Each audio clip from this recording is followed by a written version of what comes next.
안녕하세요. 반갑습니다. 김기현입니다. 자, 오늘은 이제 전남과 전북을 분석할 차례죠. 다행히 또 날씨가 어저께까지는 엄청 덥더니 오늘은 또 조금 비도 내리면서 살짝 이렇게 무더위가 좀 가시고 있는 것 같긴 한데, 그리고 조금 보니까 요즘에 다들 코로나에 정말 많이 걸리신 것 같습니다. 저희 직원들도 좀 걸렸고 저희 가족들도 좀 코로나 다시 또 걸렸고, 다들 코로나 정말 조심하시고 마스크 좀 쓰시고 다니시면서 일하시는 게 되게 좋을 것 같습니다. 자, 오늘은 이제 전남과 전북으로 갈 거고요. 한번 지역을 하나씩 보도록 하겠습니다. 먼저 전남 쪽으로 먼저 가볼 거고요. 전남을 보겠습니다. 일단 최신 데이터 업데이트 날짜는 이제 8월 18일이고요. 네, 우리 유혜피님 안녕하세요. 반갑습니다. 전남은 현재 투자 점수가 그렇게 썩 좋진 못하죠. 56점 정도입니다. 그러니까 허리보다 약간 위에 있는 거죠. 그렇게 썩 좋다 라고는 볼 수 없고요. 근데 이제 전세 매매가가 조금씩 우상을 하고 있죠. 전세가는 뭐 고만고만한 상황이고요. 전세 저평가는 그래도 3.4% 뭐 이 정도면 뭐 아주 고평가라고 볼 수는 없는데, 아주 약간 이제 실제 사용 가치인 전세 대비해서 매매가에 좀 거품이 있다, 이렇게 좀 보여지고 있고요. 자, 그다음에 이제 전세 지금 전남의 주택구입 부담 지수를 보니까 이렇게 지금 움직이고 있거든요. 그래서 데이터를 보면은 지금이 53이고 역사적으로 50, 48. 그 다음에 요때의 저점이 이제 40 정도 됩니다. 40. 그러면 이제 한 9에서 한 24% 정도. 그래서 한 10에서 25% 정도의 지금 좀 고평가되어 있다, 이렇게 볼 수 있고, 요 정도 지금 하락할 수 있는 거죠. 그래서 한 10에서 25% 정도의 거품이 좀 있다라고 좀 보여지고 있고요. 소득 대비해서도 이제 보시면은 낮을 때는 3배도 안 되는데 지금 이제 3.7배 정도죠. 그래서 지금 요 정도 수준이면은 2017년도 말 정도 수준하고 지금 유사한 것 같고요. 자, 그 다음에 이제 은행 이자랑 또 비교를 해봤을 때도 이제 4.1%, 은행의 이자보다 조금 높긴 한데, 보시는 것처럼 역사적으로 봤을 때는 상당히 좀 낮은 수준이죠. 그래서 한 2% 이상, 은행 이자보다는 한 2% 이상 높을 때가 이제 사실 투자를 하기에 좀 좋은 시점이다라고 좀 볼 수가 있고요. 자, 그 다음에 전남 같은 경우는 이제 좀 더 이따가 지역별로 보긴 해야 되겠지만, 일단 입주 물량이 보시는 것처럼 25년, 26년까지도 조금 어느 정도 있고요. 한 27년 정도는 돼야 이제 공급 물량이 감소가 되는 걸로 이렇게 나오고 있는데, 이렇게 봤을 때는 입주물량이 그렇게 많지는 않죠. 여기 이제 보시면 이렇게 이제 공급 예정 물량이라 해가, 얘가 이제 비율이 낮으면은 물량이 별로 없는 겁니다. 그래서 세종이나 제주, 경남, 울산 이런 데가 이제 입주 물량이 별로 없는 거고요. 어디가 많냐면 충북, 대전, 인천, 광주 요런 데, 충남 요런 데가 지금 향후 공급 물량이 꽤 많이 있다, 이렇게 좀 보시면 됩니다. 자, 그 다음에 이제 미분양 같은 경우는 이렇게 이제 조금 쌓여 있죠. 여기서 이제 더 이상 증가나 감소를 안 하고 있는 이런 모습이고, 미분양은 여전히 어느 정도 좀 쌓여 있다. 미분양이 아마 좀 감소를 해야 되겠죠. 거래량은 이제 조금 늘긴 했지만 아직은 이제 평균보다는 좀 못한 거래량이고요. 외지인 투자도 뭐 크게 변화는 없고, 그 다음에 이제 수급 쪽으로 봐도 전남은 전남이 어딨죠?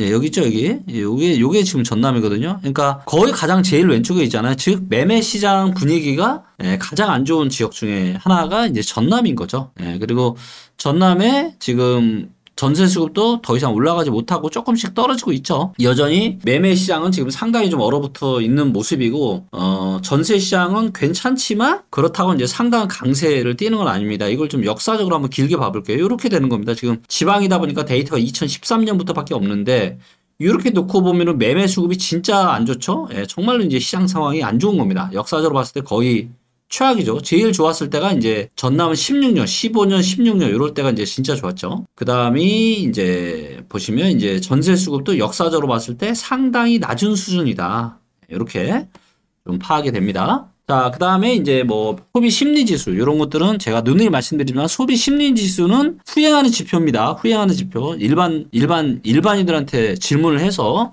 이걸 이제 만든 자료이기 때문에, 그리고 매매나 전세 지표가 그렇게 해서 좋은 건 아니죠. 자, 그 다음에 공인중개사분들 같은 경우도 어때요? 전남에 지금 이제 매매가가 살짝 올라가다가 좀 떨어질 걸로. 얘도 지금 어딨냐면 전남이 여기 있어요. 전남이 전국에서 가장 왼쪽에 있습니다. 이 얘기는 무슨 얘기예요? 전남에 있는 공인중개사분들이 지금 보다 향후에 지금 전남의 매매 가격이 제일 좀 별로일 것 같다라고 보는 거죠. 그래서 제일 안 좋게 보는 데가 지금 전남이라고 보시면 됩니다. 그 다음에 전세도 조금 올라오긴 했지만 여전히 100이 안 되죠. 100보다 높아야 강세인데. 그래서 여기 이제 보시면 요게 이제 1, 2, 3, 4 이렇게 나눌 수가 있는데 일부면 요 점선의 일부면 쪽에 있는 여기가 서울, 울산, 인천, 경기, 그 다음에 전북 이런 데가 지금 그나마 이제 매매 전세가 좀 강세를 띌 만한 지역들이고 여기는 이제 매매 전세가 좀 약세인 지역 둘 다.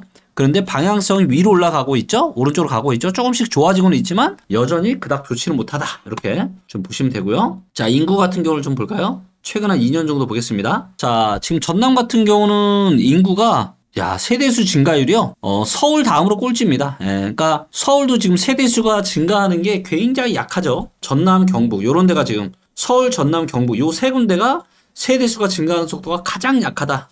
제일 별로다라는 거고요. 그 다음에 인구수 같은 경우도 어때요? 지금 14등 1.8% 빠지고 있죠. 그래서 인구수는 계속 지금 빠지고 있고요. 자, 그래서 조금 전남은 이렇게 봤을 때는 조금 그렇게 좋아 보이는 지역은 아니죠. 그 다음에 일자리 같은 경우도 보시면 일자리는 보통 한 1년 정도 보는데 일자리도 뭐 고만고만하죠. 이게 이제 뭐 일자리가 줄지는 않지만 제가 말씀드렸던 것처럼 울산이나 충남 이런 데처럼 일자리가 활발하게 증가하는 지역은 아니다. 최소한 그래도 일자리가 줄어들고 있지는 않다. 이렇게 지금 판단이 됩니다. 자, 그리고 전북도 퀵하게 한번 볼 거고요. 전북 같은 경우도 어때요? 투자 점수가 여전히 58점입니다. 전남이나 전북이나 투자 점수가 그렇게 좋지 못하다. 자, 그 다음에 여기서 한 가지 중요한 포인트 하나 말씀드릴게요. 자, 예를 들면 서울은 움직임이 다 비슷합니다. 그리고 서울과 가까운 수도권도 서울하고 움직임이 비슷해요. 조금 더 느리게 오르거나 조금 더 느리게 하락하거나 좀 빨리 오르거나 뭔가 이런 시점의 차이는 있지만 큰 맥락 비슷해요. 왠지 아세요? 직주 근접이 가능하기 때문에 그렇습니다. 자, 그런데 전남이나 전북을 봤을 때 우리가 지도를 한번 봐볼게요. 그러니까 지방은 뭘 위해서 이야기를 들으셔야 여기가 전남이고 여기가 전북이잖아요. 근데 전남 내에서도 직주 근접이 절대 안 되는 지역이 있고요. 전북도 마찬가지입니다. 그리고 직주 근접이 안 되는 지역은 뭐예요? 부동산 시장의 움직임이 서로 다릅니다. 그렇기 때문에 특히나 지방 같은 경우는 이제 시도 데이터만 가지고 의사결정하는 거는 상당히 위험할 수 있어요. 그래서 지방 같은 경우는 디테일하게 뭐 전남의 광양이면 광양, 전북의 군산이나 전주면 전주 디테일하게 들어가서 분석을 해야 된다. 아시겠죠? 그래서 이렇게 직주 근접이 안 되는 그런 지역들은 반드시 좀 더 디테일하게 데이터를 꼭 보셔야 된다 말씀드리고요. 자, 전북은 전반적으로 지금 올라가고 있죠. 매매가 올라가고 있고 전세가도 올라가고 있습니다. 좋아 보입니다. 전남보다는 전북이 확실히 좋아 보이네요. 근데 여기도 살짝 지금 전세가 대비해서는 매매가 약간의 거품이 있는데 뭐 이 정도는 뭐 사실 전혀 문제될 만한 수준 아니고요. 그 다음에 주택구입 부담 지수를 봤을 때는 현재가 60이고요. 역사적 평균 55, 저점이 요때 정도죠.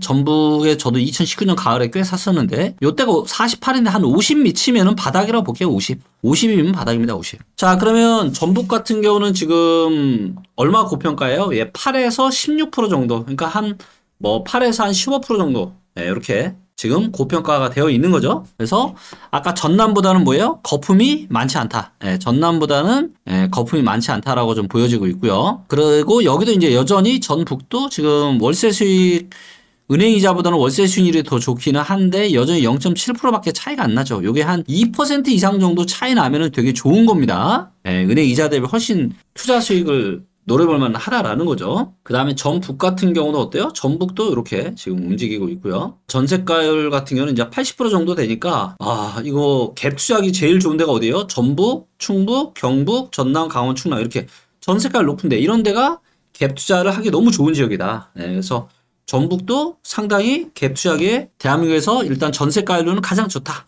보시면 되고. 자, 그런데 전북은 올해까지는 평균 정도인데 내년에는 공급 물량이 다시 좀 늘어나네요. 그래서 2025년에는 공급 물량이 좀 늘어나고 26년에는 공급 물량이 다시 줄어들고요. 요거를 조금 전체로 한번 보도록 하겠습니다. 이렇게 보고 얘를 분기별로 한번 볼게요. 자, 이렇게 놓고 보면은 올해 3분기, 4분기, 내년 1분기까지 공급 물량이 꽤 늘어납니다. 그렇죠? 그래서 내년 1분기 이후로는 이제 공급 물량이 뭐 있지만은 별로 없는 거예요. 사실 이 정도면. 그리고 요거는 뭐 하나 있는 거니까 크게 문제는 될 것 같지 않고요. 그래서 일단은 25년에 연도로별로 봤을 때는 25년에 입주 물량이 보시는 것처럼 조금 있지만 일단 1분기 끝나면 없고 4분기 약간 있지만 어떤 공급에 대한 이런 리스크나 이런 걸로는 내년 1분기 정도면은 이제 끝나는 거죠. 예, 끝나는 겁니다. 그 다음에 미분양도 이렇게 조금씩 줄어들고 있죠. 예, 조금 미분양 감소 중에 있지만 아직은 여전히 많긴 합니다. 자, 거래량은 뭐 고만고만하고요. 외지인 투자도 고만고만하고, 예, 그 다음에 여기도 이제 조금 매매 수급이 조금 좋아지다가 다시 좀 떨어졌죠. 좋아지다가 다시 떨어졌고, 전북이 어딨냐면은, 네, 여기 있네요. 예, 그래서 그래도 꽤 오른쪽에 있죠. 예, 꽤 오른쪽에 있습니다. 그래도 뭐 매매 시장이 뭐 이제 세종이나 뭐 대구나 부산이나 뭐 이런 광주나 전남이나 이런 데만큼 안 좋은 건 아니지만 뭐 그렇다 좋다라고 보기는 힘들 정도고 그 정도인데 상당히 위에 있죠. 즉 전세 수급은 상당히 지금 좋다라고 좀 볼 수 있는데 내년에 입주 물량이 좀 많아지고 올해 이제 3분기, 4분기, 내년 1분기 계속 입주 물량 많아지기 때문에 내년 1분기 정도까지는 이 전세 수급이 조금 좋아지기는 쉽지 않을 것 같아요. 좀 더 떨어질 수 있습니다. 그 다음에 매매 심리 110까지 올라왔습니다. 상당히 좀 여기에 있죠. 전북이 꽤 있습니다. 꽤 지금 좋은 거예요. 지금 서울이랑 인천, 그 다음에 경기 이런 데 빼놓고는 전북이에요. 되게 지금 매매 심리가 좋고 전세 심리도 조금씩 올라오고 있다. 그 다음에 공인중개사분들이 3개월 뒤를 예상하는 매매 가격, 전세 가격, 전망 지수를 봐도 전북은 여기에 있죠? 예, 되게 지방에서는 서울, 경기 빼고 울산 빼고는 지금 전북이 제일 좋다.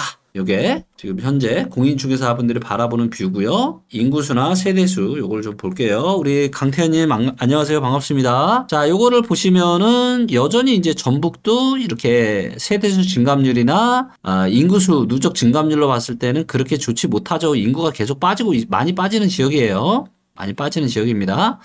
다행히도 세대수는 여전히 조금씩 증가는 하고 있고요. 자, 그리고 일자리를 보면은 일자리는 그냥 요 정도. 그래서 전남이나 뭐 전북이나 일자리는 고만고만하죠. 그래서 그래도 약간 증가는 좀 했다. 이렇게 좀 보시면 됩니다.